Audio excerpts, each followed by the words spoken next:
1 जुलाई से पासपोर्ट बनवाना होगा महंगा। नॉर्मल कैटेगरी पासपोर्ट 2500 रुपये और तत्काल 5000 रुपये में बनेगा। खोने या डैमेज होने पर 8500 रुपये तक फीस। 14 साल बाद बड़ी बढ़ोतरी।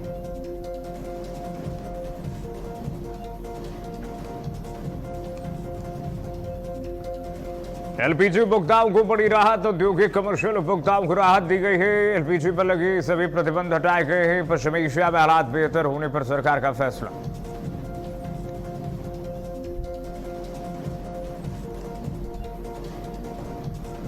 भारत और आयरलैंड के बीच पहला टी20 मुकाबला आज बेलफास्ट के स्टॉर्टमॉन्ट के सिविल सर्विस क्रिकेट क्लब में मुकाबला। 15 साल के वैभव सूर्यवंशी कर सकते हैं इंटरनेशनल डेब्यू। वैभव के पास सचिन तेंदुलकर का रिकॉर्ड तोड़ने का मौका है।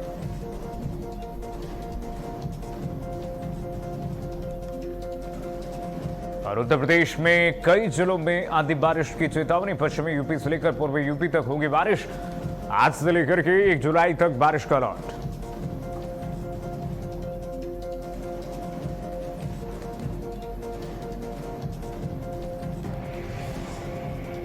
नमस्कार, बहुत स्वागत है आपका। भारत अपडेट देख रहे हैं आप। मैं आपके साथ कीर्तिमान सिंह। बुलेटिन शुरुआत करते हैं बड़ी खबर के साथ। अंतर्राष्ट्रीय नशा निरोधक दिवस आज। इस अवसर पर मुख्यमंत्री योगी आदित्यनाथ ने सोशल मीडिया प्लेटफॉर्म अपने हैंडल से एक्स पर पोस्ट किया है। सीएम ने लिखा कि नशा व्यक्ति समाज विकास में बाधक होता है।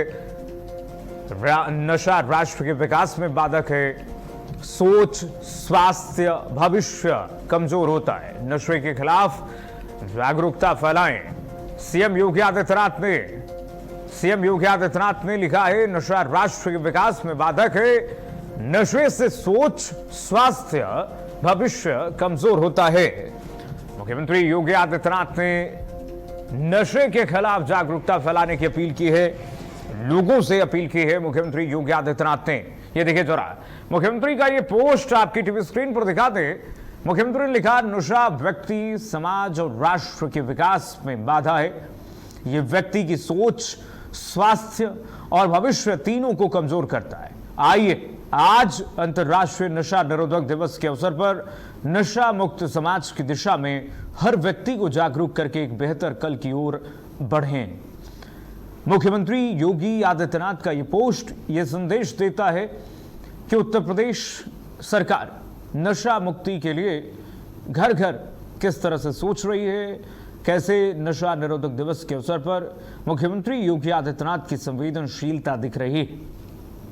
मुख्यमंत्री योगी आदित्यनाथ ने पोस्ट करते हुए लिखा है, एक संदेश भी दिया है समाज को कि नशा पहले तो व्यक्ति के विकास में बाधक होता है, फिर समाज के विकास में बाधक होता है और समाज से आगे चल करके राष्ट्र के विकास में बाधक होता है।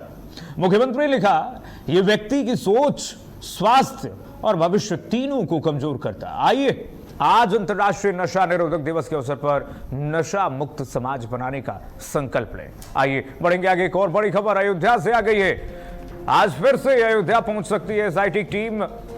राम मंदिर कथित दान चोरी मामले में बड़ी खबर आपको बता दें। अयोध्या में जमीन की खरीद बिक्री की जांच होगी।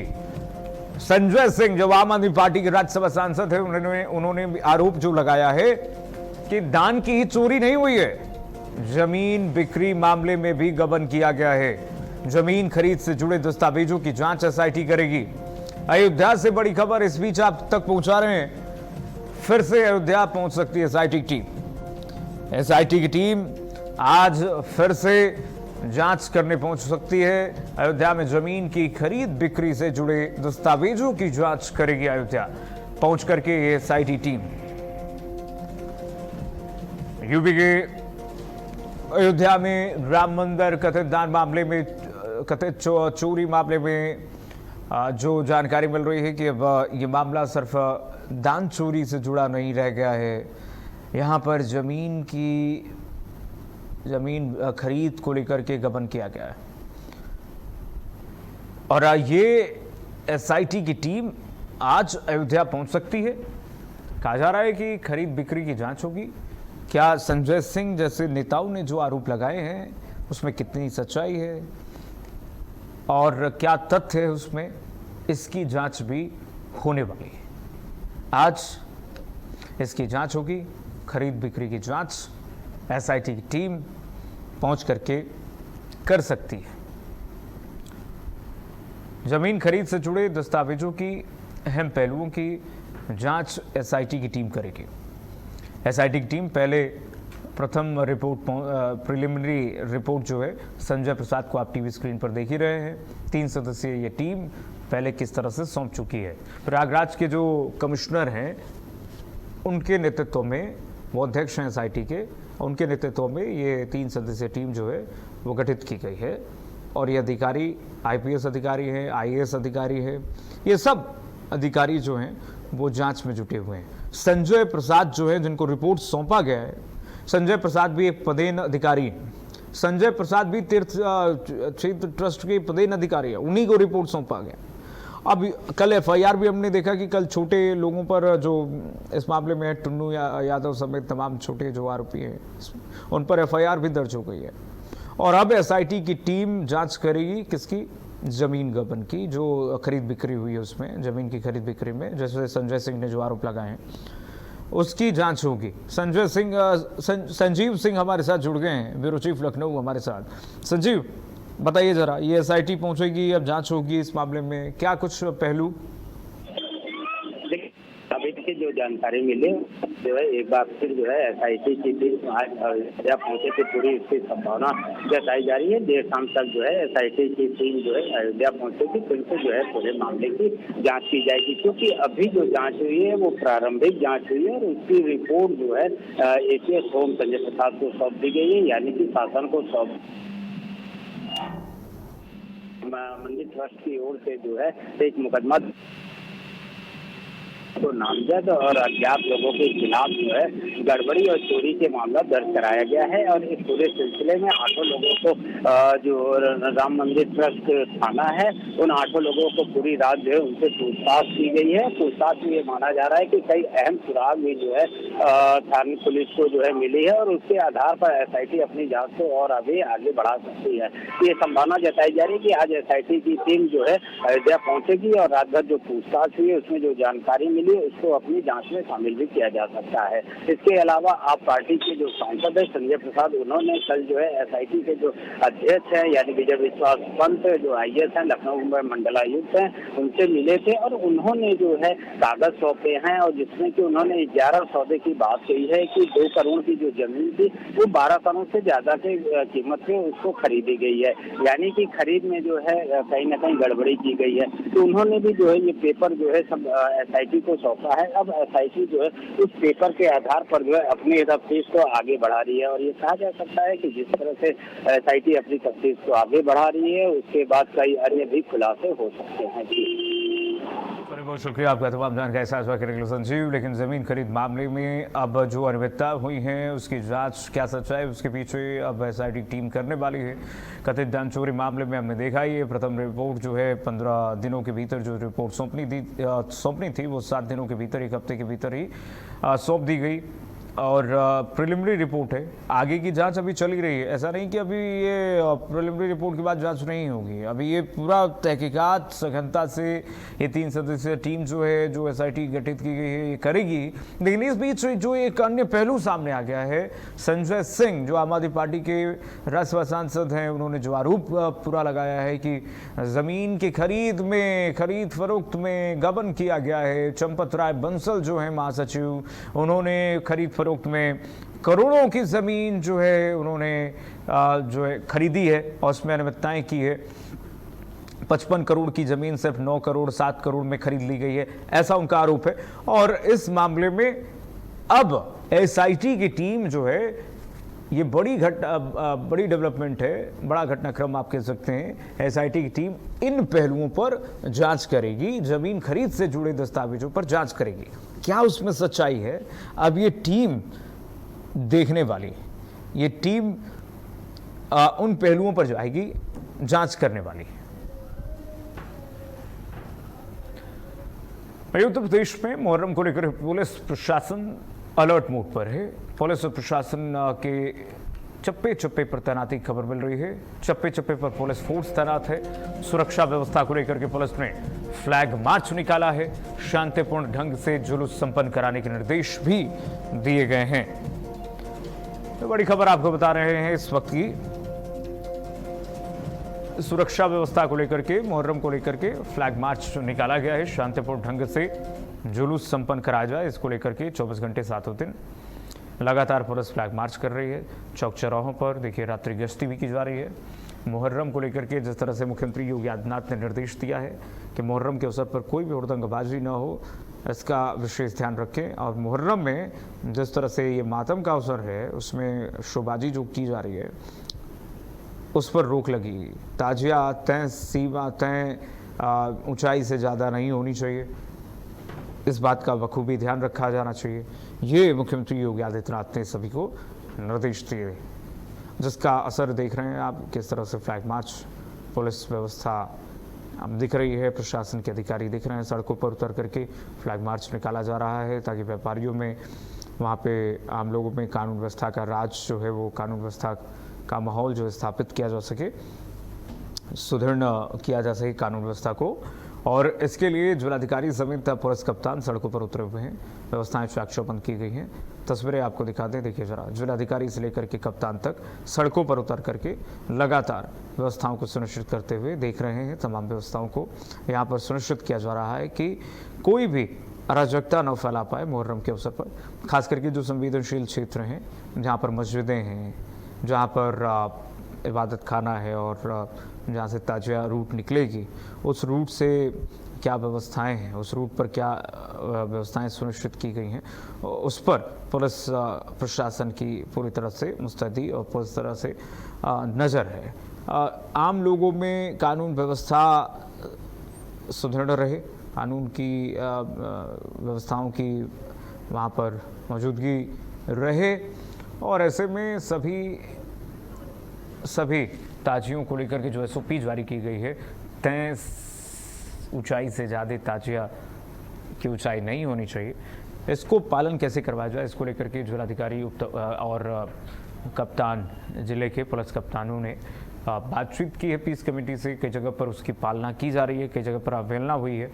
एटा में आपने अभी देखा, एटा में अभी आपने देखा किस तरह से ताजिया को तय ऊंचाई से ज़्यादा किया गया। उसके बाद उसका जो है परिणाम भी, दुष्परिणाम भी सामने आया।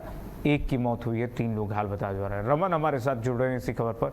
रमन, बताइए जरा, जगह जगह सुरक्षा के पुख्ता इंतजाम किए गए हैं, व्यवस्थाएं की गई हैं, लेकिन कई जगह से ऐसी भी तस्वीरें आई हैं रमन, जहां पर आदेशों की धज्जियां उड़ाई गई, उसका खामियाजा भी देखने को मिला है। एटा में मसलन आप देखिए कि 1 की मौत हो गई है, तय ऊंचाई से ज़्यादा ताजिया बना दी गई थी वहाँ पर। रमन, बिल्कुल, पिछले 2 सप्ताह से सरकार के निर्देश पर प्रशासन जिस तरीके से मुहर्रम को साकुशल और शांतिपूर्ण से संपन्न कराने की तैयारी में जुटा हुआ है।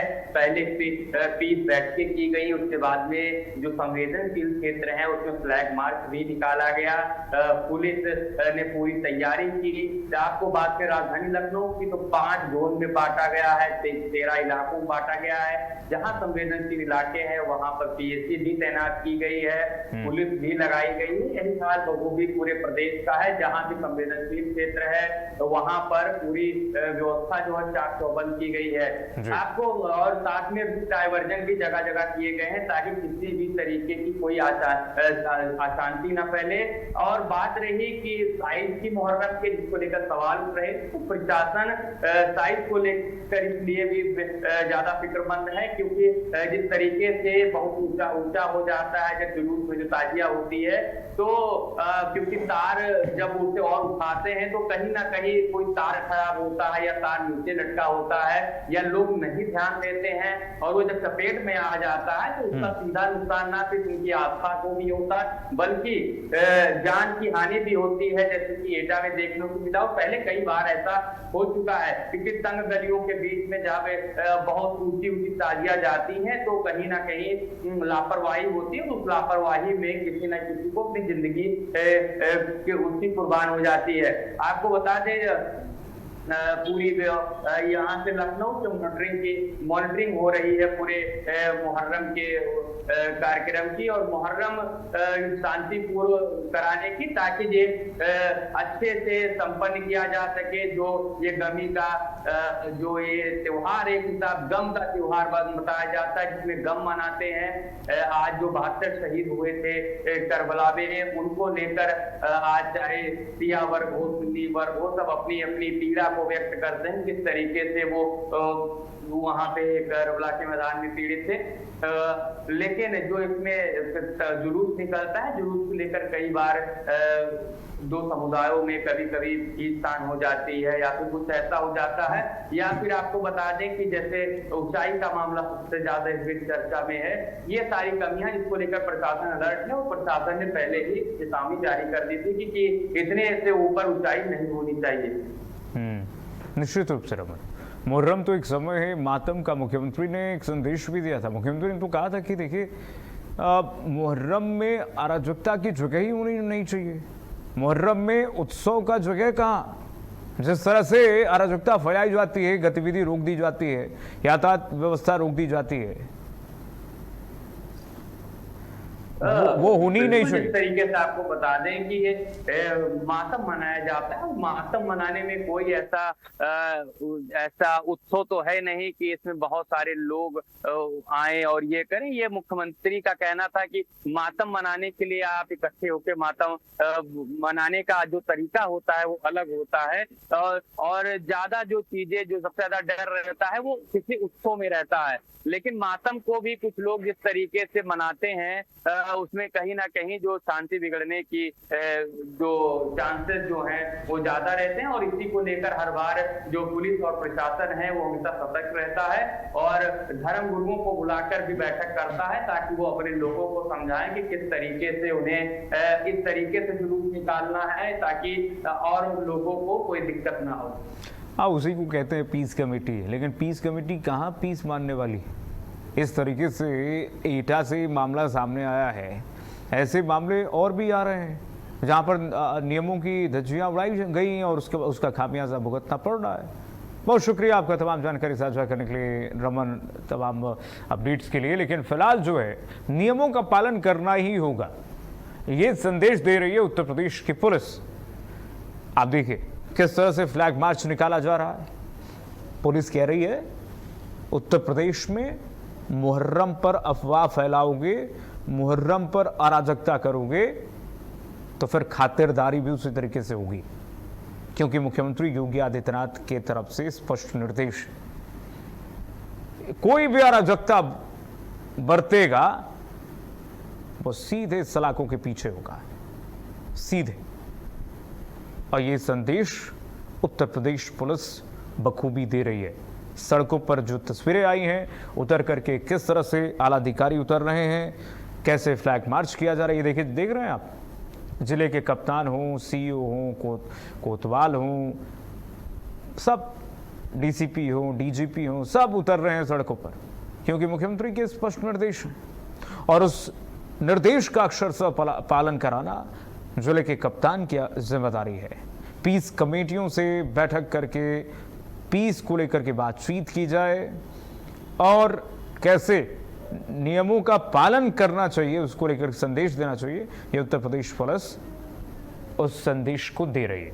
ये देखिए जरा, आइए बढ़ेंगे आगे। मुहर्रम को लेकर के कुशीनगर प्रशासन भी हाई अलर्ट पर है। कुशीनगर में 2 सुपर जोनल, 6 जोनल मजिस्ट्रेट तैनात किए गए हैं। संवेदनशील इलाकों में निगरानी बढ़ाई गई है। कुशीनगर कलेक्ट्रेट में कंट्रोल रूम स्थापित किया गया है, वॉर रूम जिसे आप कह सकते हैं, और यहीं से पूरी निगरानी रखी जाएगी। कुशीनगर कलेक्ट्रेट से अफवाह फैलाने वालों पर कड़ी कार्रवाई होगी। जो खबर मिल रही है, 2 सुपर जोनल, 6 जोनल मैजिस्ट्रेट तैनात किए गए हैं। संवेदनशील इलाकों में निगरानी बढ़ाई गई है। अफवाह फैलाने वालों पर कड़ी कार्रवाई होगी। कलेक्ट्रेट में कंट्रोल रूम स्थापित किया गया है। बड़ी खबर आपको बता रहे हैं, अफवाह फैलाने वालों पर कड़ी कार्रवाई के निर्देश कुशीनगर में प्रशासन की तरफ से दिए गए हैं। मुहर्रम पर अगर अफवाह फैलाए तो उसका खामियाजा भुगतना पड़ेगा। ये जिला प्रशासन, कुशीनगर पुलिस प्रशासन ने यह संदेश दे दिया है। मुहर्रम में उसी संवेदनशीलता के साथ ताजिया निकालिए जो नियमों के नियमबद्ध हों, नियमों के अनुसार हों। नियमों के खिलाफ ताजिया निकालेंगे, अराजकता करेंगे, डीजे बजाएंगे, झूमते गाते चलेंगे इस मातम के अवसर पर, जंजीर मारेंगे, डराएंगे लोगों को, सड़कों पर उतर करके खून खराबा प्रदर्शन करेंगे, तो ये नहीं चलने वाला है। उत्तर प्रदेश के मुख्यमंत्री का अक्षरशः शब्दों में ये बिना लाग लपेट के उनके बयान है कि अगर ऐसी कोई स्थिति होती है, हुड़दंगबाजी करेंगे तो फिर बख्शेंगे नहीं, चाहे कुछ भी हो जाए।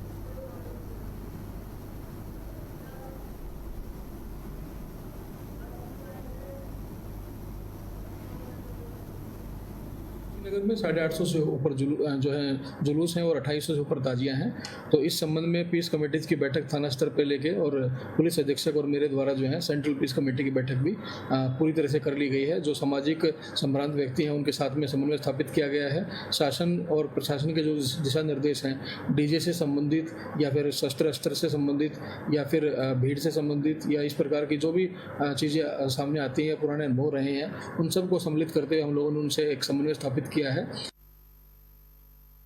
तो मुहर्रम को शांतिपूर्ण और सकुशल संपन्न कराने के लिए कुशीनगर प्रशासन हाई अलर्ट पर है। पूरे जिले में 2 सुपर जोनल और 6 जोनल और 38 सेक्टर में स्ट्रीट तैनात किए गए हैं। संवेदनशील क्षेत्रों में विशेष निगरानी के निर्देश दिए गए हैं। जिला कलेक्ट्रेट में कंट्रोल रूम स्थापित किया गया है और हेल्पलाइन नंबर जारी किया गया है। डीएम महेंद्र सिंह तंवर के निर्देश के बाद प्रशासन अलर्ट मोड पर है। कुशीनगर में डीएम महेंद्र सिंह तंवर ने भाईचारे के साथ पर्व मनाने की अपील की है, जबकि एसपी ने सभी थाना प्रभारियों को लगातार गश्त के निर्देश भी दिए हैं।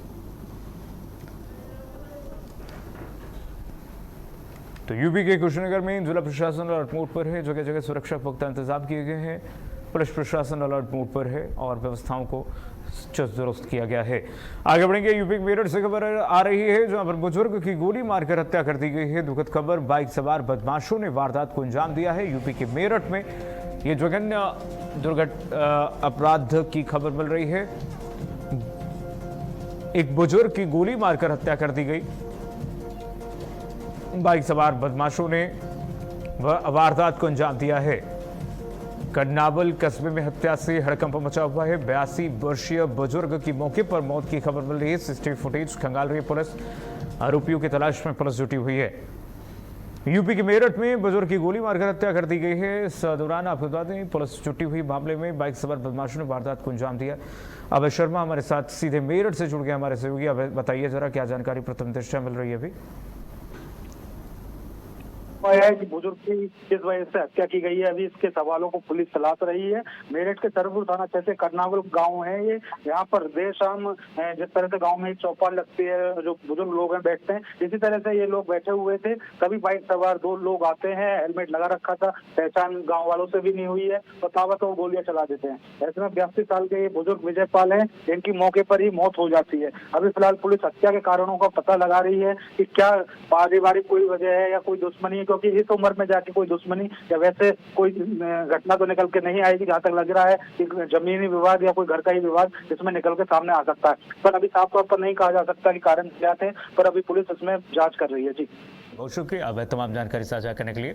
बाइक सवार बदमाशों ने वारदात को अंजाम दिया। बता दें आपको, यूपी के मेरठ में ये जघन्य घटना सामने आई है। अब जैसा बता रहे हैं कि सीसीटीवी फुटेज अब पुलिस कंगाल रही है। देखिए शो जो हम आपको ब्लर करके दिखा रहे हैं, अब इसको पोस्टमार्टम के लिए भेजा गया। आरोपियों की तलाश में फिलहाल पुलिस जुटी हुई है। तमाम जाँच के बिंदुओं पर अब पुलिस जुटी हुई है और ये करनावल कस्बा है। करनावल कस्बे में हत्या से हड़कंप मचा हुआ है।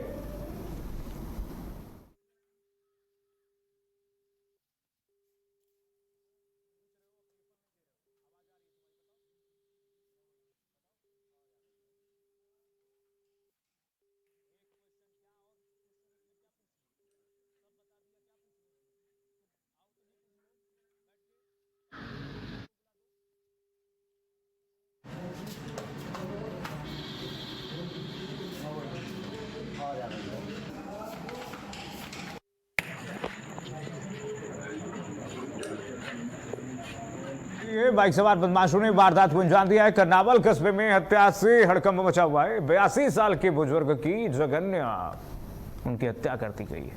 मौके पर कोहराम मचा हुआ है। फिलहाल के लिए बस इतना ही। खबरें लगातार जारी है, देखते रहिए भारत अपडेट।